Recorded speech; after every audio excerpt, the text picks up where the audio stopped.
नजरादा मुंसिफ TV में आपका इस्तकबाल। आप देख रहे हैं आंध्रा तेलंगाना न्यूज। शुरुआत करेंगे हेडलाइंस के साथ। सुर्खियों को पेश करने में ताउन किया है डॉक्टर ऑर्थो ऑयल के साथ साथ डॉक्टर ऑर्थो कैप्सूल्स साथ लेना ना भूलें। वाशिंगटन में जयशंकर और मार्क रूबियो की मुलाकात। तवानाई, दिफा, न्यूक्लियर और अहम मैदानियात में दो तरफा ताउन बढ़ाने पर हुआ इत्तफाक।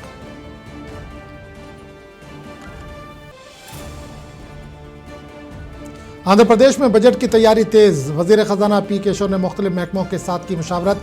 आबपाशी और बिजली शोबों के लिए फंड्स की फराहमी पर हुकूमत की तवज्जो।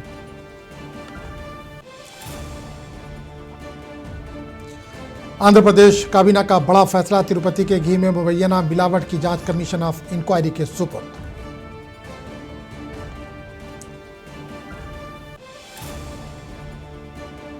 हैदराबाद में आंध्र प्रदेश हुकूमत का IT investment road show. Visakhapatnam को नया आईटी और जीसीसी हब बनाने पर जोर। 100 से ज्यादा सीईओज और सनतकारों की शिरकत। ऑल इंडिया मजलिस इत्तेहादुल मुस्लिमीन के जनरल सेक्रेटरी और साबिक रुकन असम्बली सैयद अहमद पाशा कादरी का इंतकाल। मुख्तलिफ गोशों से ताज़ियत का इजहार।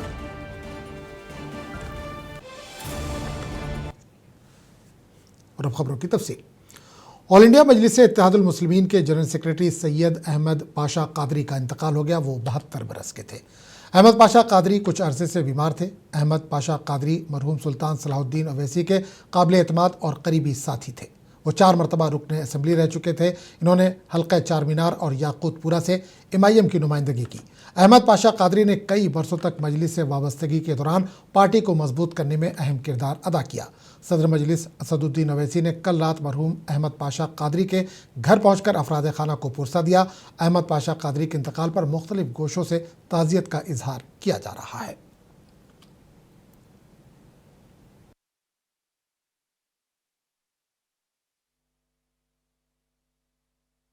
मकबूल मिल्लत अलहाज सैयद अहमद पाशा कादरी साहब क़िबला जनरल सेक्रेटरी कुल हिंद मजलिस इत्तेहादुल मुस्लिमीन और साबिक़ रुकन असम्बली का इंतकाल हो गया है। बाद नमाज ज़ोहर यानी 1:20 पे जामा मस्जिद हकीम मीर वज़ीर अली में नमाज जनाजा अदा की जाएगी। तदफीन मस्जिद मुहियुद्दीन बादशाह ज़रीन कुल्ला नूरखा मज़ार में। तेलंगाना की बलदाती सियासत में अहम पेशरफ सामने आई है। जनसेना पार्टी के सरबराह पवन कल्याण ने भारतीय जनता पार्टी की हिमायत का ऐलान किया है। आंध्र प्रदेश के नायब वज़ीर आला पवन कल्याण तेलंगाना में बलदाती इंतखाबात की मुहिम में हिस्सा भी लेंगे। पवन कल्याण 7 और 8 फरवरी को भारतीय जनता पार्टी के हक में इंतखाबी मुहिम चलाएंगे। ज़राए के मुताबिक पवन कल्याण और मरकजी वज़ीर जी किशन रेड्डी की मुलाकात में तेलंगाना के बलदाती इंतखाबात के साथ साथ अहम सियासी उमूर पर भी तबादला ख्याल हुआ। इस मौके पर पवन कल्याण ने बीजेपी की मुकम्मल हिमायत का ऐलान करते हुए इंतखाबी मुहिम में हिस्सा लेने पर रजामंदी जाहिर की। तेलंगाना के बलदियाती इंतखाबात में एक दिलचस्प सियासी मंजर सामने आया है। खम्मम में कांग्रेस पार्टी को YSR कांग्रेस और तेलुगु देशम पार्टी की हिमायत मिलती दिखाई दे रही है। खम्मम जिले के यदुलापुरम म्यूनसिपलिटी इंतखाबात के सिलसिले में कांग्रेस पार्टी की जानिब से रैली निकाली गई थी। इस दौरान YSR-CP और TDP के झंडे भी नजर आए। इस वाक़े ने मुकामी सियासत में नई बहस छेड़ दी है और इसे बलदियाती इंतखाबात में बदलते सियासी इत्तेहाद के तौर पर देखा जा रहा है।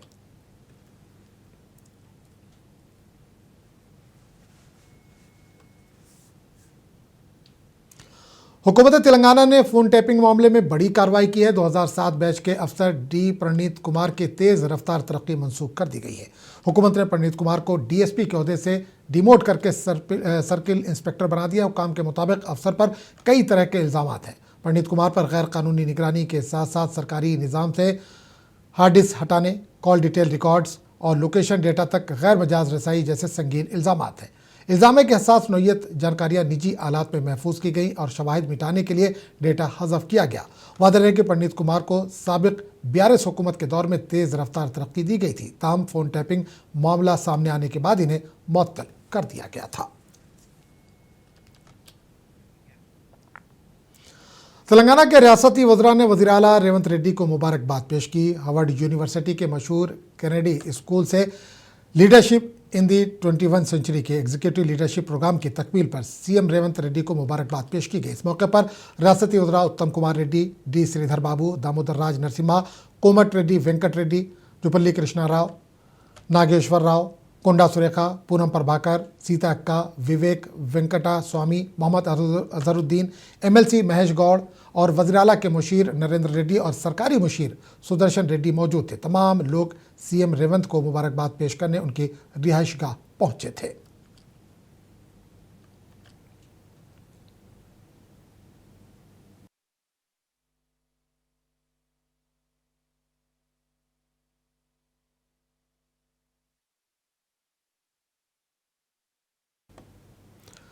हैदराबाद के अमीरपेट डिवीजन के दासरम बस्ती में कशीदगी पैदा हो गई थी। यहां 4 एकड़ के मुतनाज़ प्लॉट पर एक बिल्डर्स की जानिब से तामीराती काम शुरू करने की कोशिश की गई। मुकामी बस्ती के मकीनों ने इल्ज़ाम लगाया कि इस तामीराती काम से उनके गुजरने के रास्ते बंद किए जा रहे हैं, जिस पर बस्ती वालों ने एहतजाज किया, जिसके चलते यहाँ हालात कशीदा हो गए। इसी दौरान बुलाए गए बाउंसर्स की जानिब से बस्ती के मकीनों पर पथराव किए जाने की इतलात है, जिससे इलाके में खौफ और राज फैल गया। वाक़े की इतला मिलते ही पुलिस मौके पर पहुंची और हालात को काबू में लाने की कोशिश की जा रही है।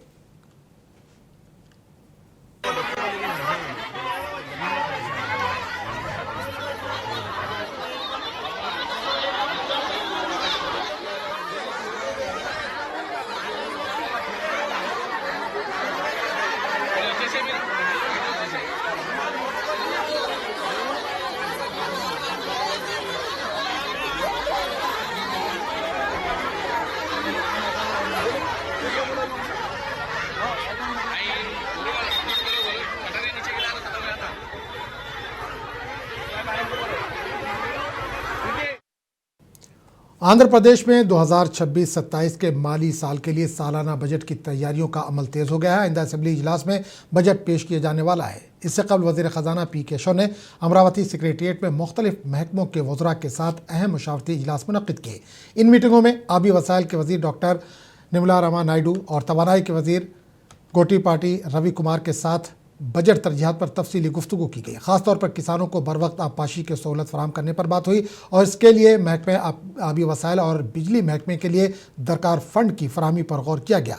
इन इजलासों में आला अफसरान भी शरीक रहे। हुकूमत का कहना है कि आइंदा बजट में ज़राअत, आबपाशी और तवानाई जैसे अहम शोबों को खुसूसी तरजीह दी जाएगी।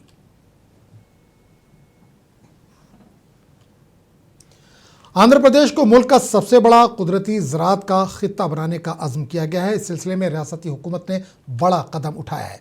वज़ीर-ए-आला एन चंद्रबाबू नायडू ने ऐलान किया है कि आइंदा 5 वर्षों में रियासत में 50 लाख एकड़ रकबे पर कुदरती ज़राअत को फ़रोग़ देने का टारगेट रखा गया है। सेक्रेटेरिएट में इन्होंने ज़राअत और इससे वाबस्ता महकमों के जायज़ा इजलास की सदारत की। इस दौरान वज़ीर-ए-आला ने कहा कि फ़िलहाल 18 लाख किसान 20 लाख एकड़ पर कुदरती काश्त के लिए आगे आए हैं और कुदरती तरीके से फसलों की काश्त को फ़रोग़ दिया जाएगा। 40 लाख किसानों को तरगीब दी जाएगी और कुदरती काश्त का रकबा भी 50 लाख एकड़ तक ले जाया जाएगा।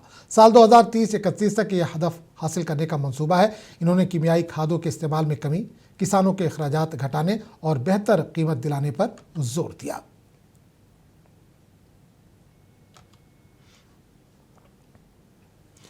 आंध्र प्रदेश काबीना ने अहम फैसला लिया है। तिरुपति के लिए फराहम किए गए घी में मुबैना मिलावट के मामले की जांच कमीशन ऑफ इंक्वायरी के सुपुर्द करने का फैसला किया गया है।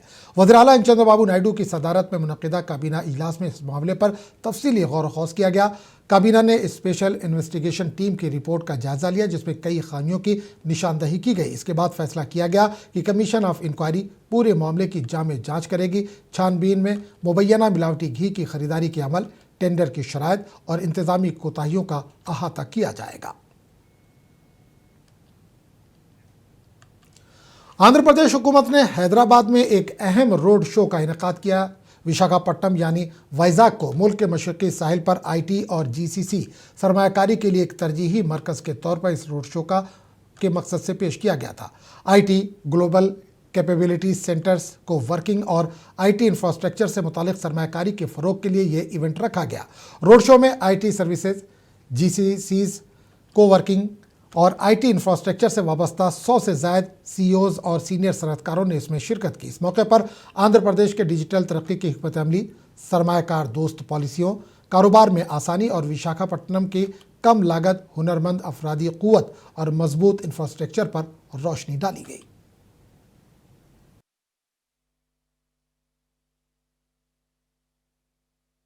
I think we are trying to showcase our core strengths and our core belief systems under the leadership of the Honorable Chief Minister and also being led by the Honorable IT Minister, Mr. Nara Lokesh.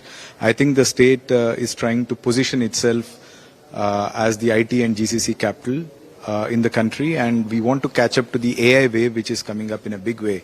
And Google announcing their $15 billion AI data city to Vizag is just an example of that. And we really hope that through some of these roadshows, we are able to connect with a lot of these IT and GCC players. We are able to showcase our opportunities, our core strengths, and the kind of policy that the state is ready to extend to all these investors. And that is how we want to attract some of these investments into the state and particularly into Visakhapatnam. I think the state is adopting more of a clustered based model wherein we want to build ecosystems in a specific region. And in that context, Visakhapatnam is being projected as an IT and GCC and AI cluster, and which we think, Visakhapatnam is a right fit because of the existing physical infrastructure. It's probably one of the most underrated cities. It's got a great social infrastructure with good air connectivity. A new international airport is coming up right now, and it will be operationalized in 5 to 6 months from now. The city is also going to get its first metro in few years from now. The project is already taken off. And, with the presence and availability of all the 5-star hotels, resorts, and many more coming their way, I think, we think Visakhapatnam is ready to become the next IT, GCC and AI capital of the country. Visakhapatnam railway station पर जदीद technology कारगर साबित हो रही है। यहाँ एक robot की मदद से 2 हिस्ट्री शीटर्स को गिरफ्तार कर लिया गया। इन्होंने खतरनाक मुजरिम करार दिया गया है। रेलवे पुलिस के मुताबिक ह्यूमन रोबोट ने फेशियल रिकॉर्डिंग और सीसीटीवी अलर्ट्स के जरिए दौरान गश्त इन मुलजिमान की शिनाख्त की। हुकाम का कहना है कि दोनों मुलजिमान पर चोरी, डकैती और असलाह रखने के मुकदमा दर्ज थे और वो तवील अरसे से मसलूब थे। रेलवे हुकाम के मुताबिक AI हैंड निगरानी निज़ाम मसरूफ़ रेलवे स्टेशनों पर मुसाफिरों की हिफाजत को मज़ीद मजबूत बना रहा है।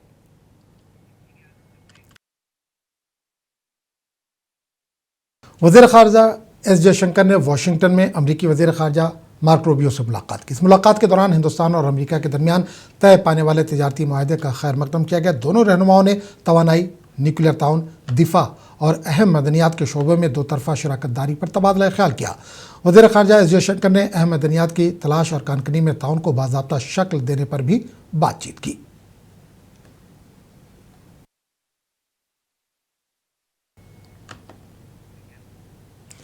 हिंदुस्तान और अमेरिका के दरमियान तय पाने वाले तजारती माहदे पर तेलुगु देशम पार्टी ने वज़ीर-ए-आज़म नरेंद्र मोदी की सताइश की। अमरावती में स्वच्छ आंध्रा कॉरपोरेशन के चेयरमैन के पटाभी इस ज़िम्न में मीडिया से बात की। उन्होंने कहा कि इस माहदे से भारतीय बरामदात को फ़रोग़ मिलेगा।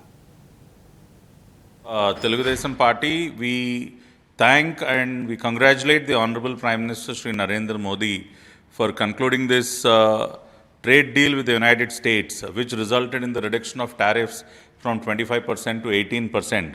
So the past few months have been very good for our country because we have been able to finalize a free trade agreement with the United Kingdom and then an FTA with European Union, which is called as the mother of all deals, and now the Indo-US trade deal, which resulted in the reduction of tariffs from 25 to 18. So a lot of sectors in our country will greatly benefit. Our exports will improve, and especially for the state of Andhra Pradesh, the marine industry, Andhra is one of the largest seafood exporters to various countries across the globe, and because of the high tariffs that have been imposed by the US in the recent past, these marine exports have got affected to a certain extent.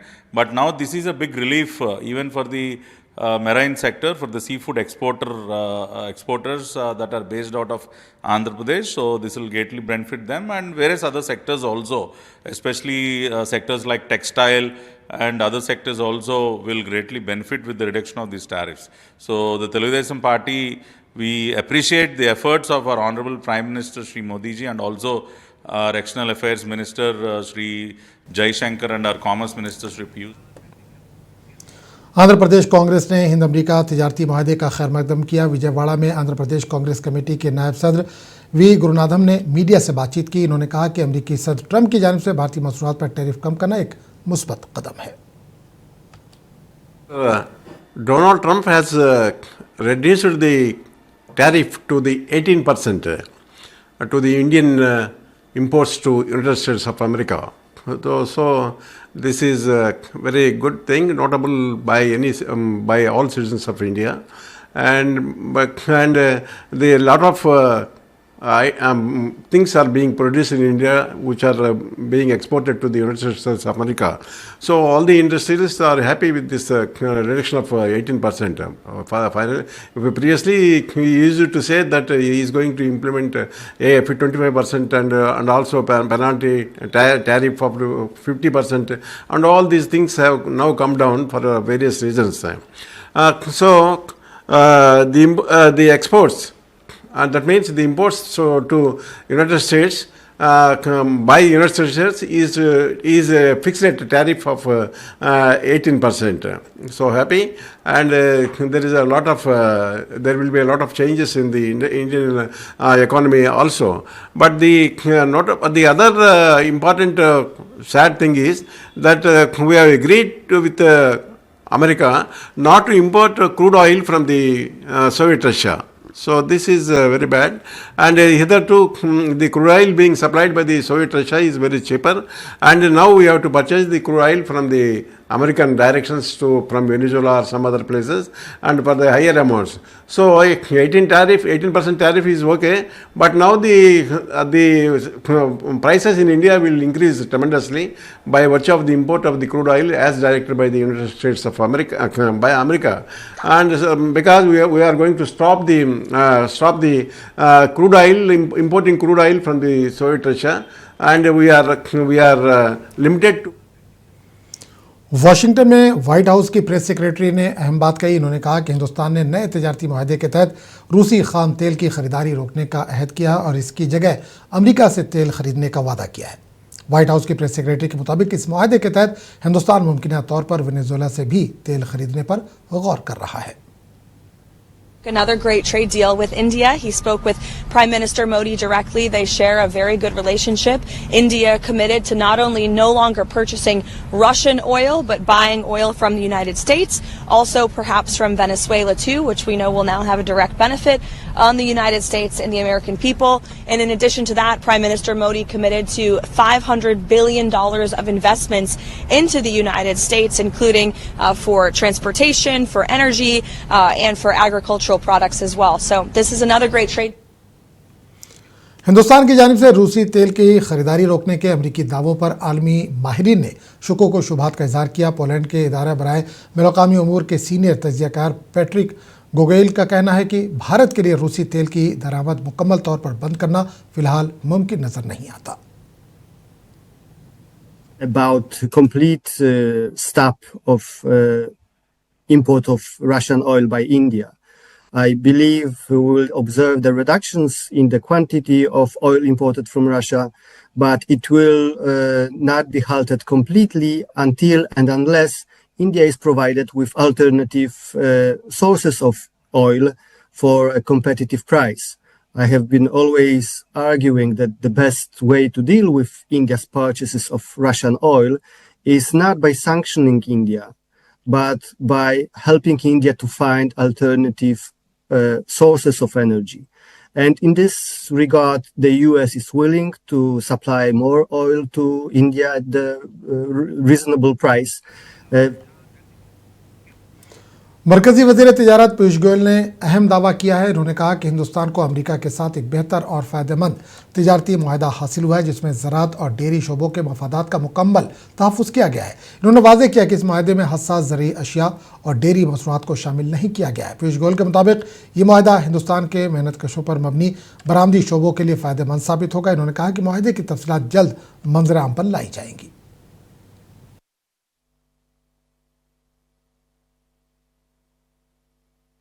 हम सब जानते हैं कि हमारे प्रधानमंत्री जी ने अपने मित्रता के रखते प्रेसिडेंट ट्रंप के साथ जो उनके आत्मीय संबंध है, उसके मद्देनजर जो trade deal United states of America के साथ फाइनलाइज की है, वो हमारे सभी पड़ोसी, सभी आसपास के देश, सभी जो देश हमारे साथ स्पर्धा करते हैं, उन सभी देशों में सबसे बढ़िया डील भारत को मिली है। आप सबको, हम सबको मिली है, जो देशवासियों के उज्जवल भविष्य के लिए शुभ संकेत लाती है। हम सब जानते हैं, महीनों से हमारी negotiating teams United states of America के अधिकारियों के साथ, मंत्रियों के साथ लगातार डायलॉग बनाई हुई थी, बातचीत में कर रही थी। कई सारे जटिल विषय थे, कई सारी समस्याएं थी। भारत के ऊपर 50% रेसिप्रोकल टैरिफ लगा हुआ था। उद्योग जगत को, हमारे किसानों को जो बड़ी मात्रा में निर्यात करते हैं, सभी को तकलीफ हो रही थी। हमारे marine exporters, sea food exporters भी दिक्कत में थे। वस्त्र क्षेत्र, टेक्सटाइल सेक्टर में भी आवश्यकता थी कि ये रेट कम हो। यहां तक कि कुछ दिन पहले तक माहिरीन का कहना है कि हिंद अमेरिका तिजारती मुआहदा general agreement on tariffs and trade के बुनियादी उसूलों की खिलाफ वर्जी करता है। वाशिंगटन में कैंसास यूनिवर्सिटी के कानून के प्रोफेसर राजभाला ने यह तबसरा किया। उन्होंने कहा कि ऐसी पॉलिसियों ने आलमी तिजारत में गैर यकीनी सूरत हाल पैदा कर रही है और सरमायाकारी को भी खतरात लाक हो रहे हैं। Laws at stake, the principal ones, come from the General Agreement on Tariffs and Trade, the GATT, and the World Trade Organization. And specifically in GATT, there are two provisions, Article 1 and Article 2, that the U.S. has been consistently violating at least since Inauguration Day, January 20th of 2025. The first, Article 1, is the most favored nation principle, the MFN rule. And the MFN rule, to use a kind of a theological metaphor, is that you should love all your neighbors equally. You should treat all your neighbors equally. So if you're charging India, if the U.S. is charging India a tariff of 50%, but it's charging the United Kingdom a tariff of 10%, that's a violation of the MFN rule. Likewise, per the recently announced deal on social media, and we should talk about whether it's even really much of a deal. Karnataka में BJP और Janata Dal secular ने बतौर एहतजाज पूरी रात assembly में गुजारी। Assembly में ही डिनर किया, वहीं गद्दे और तकिए बिछाकर आराम भी किया और सुबह एहतजाज में शामिल कुछ एमएलएज वहां से चले गए। मुबैना एक्साइज घोटाले के खिलाफ विधानसभा में कल से ये एहतजाज शुरू किया गया था। दोनों पार्टियों ने एक्साइज वजीर के इस्तीफे का मुतालबा किया। असेंबली के अंदर भी अराकीन ने प्ले कार्ड्स उठाकर वजीर के इस्तीफे का मुतालबा किया।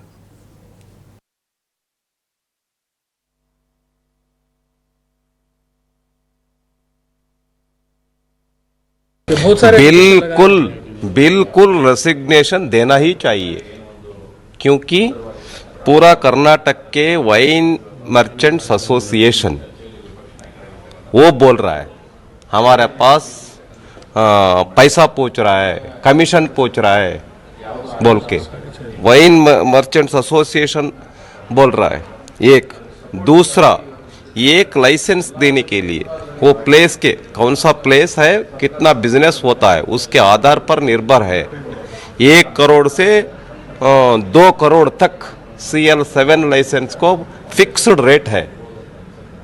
वो पैसा लेकर ही लाइसेंस देगा, अगर पैसा नहीं देगा लाइसेंस नहीं। ये एक्साइज का बहुत बड़ा घोटाला, करीबन 6000 करोड़ का घोटाला कर्नाटक स्टेट गवर्नमेंट ने सिद्धरामैया के नेतृत्व का मंत्री जी ने किया है। वो मंत्री जी का हम लोग रेसिग्नेशन या उनको मिनिस्ट्री से निकालने के लिए हमारा आज फुल नाइट इधर प्रोटेस्ट चलेगा। आज सारा भारतीय जनता पार्टी का और जेडीएस का सभी एमएलए लोग भ्रष्टाचार के विरुद्ध में हमारा संकल्प है कि उनको वो लोग मिनिस्ट्री से हटाना करके हमारा मांग है।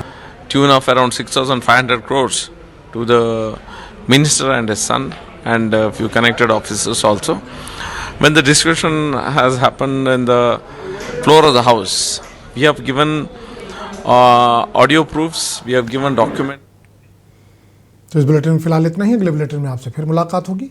आदाब।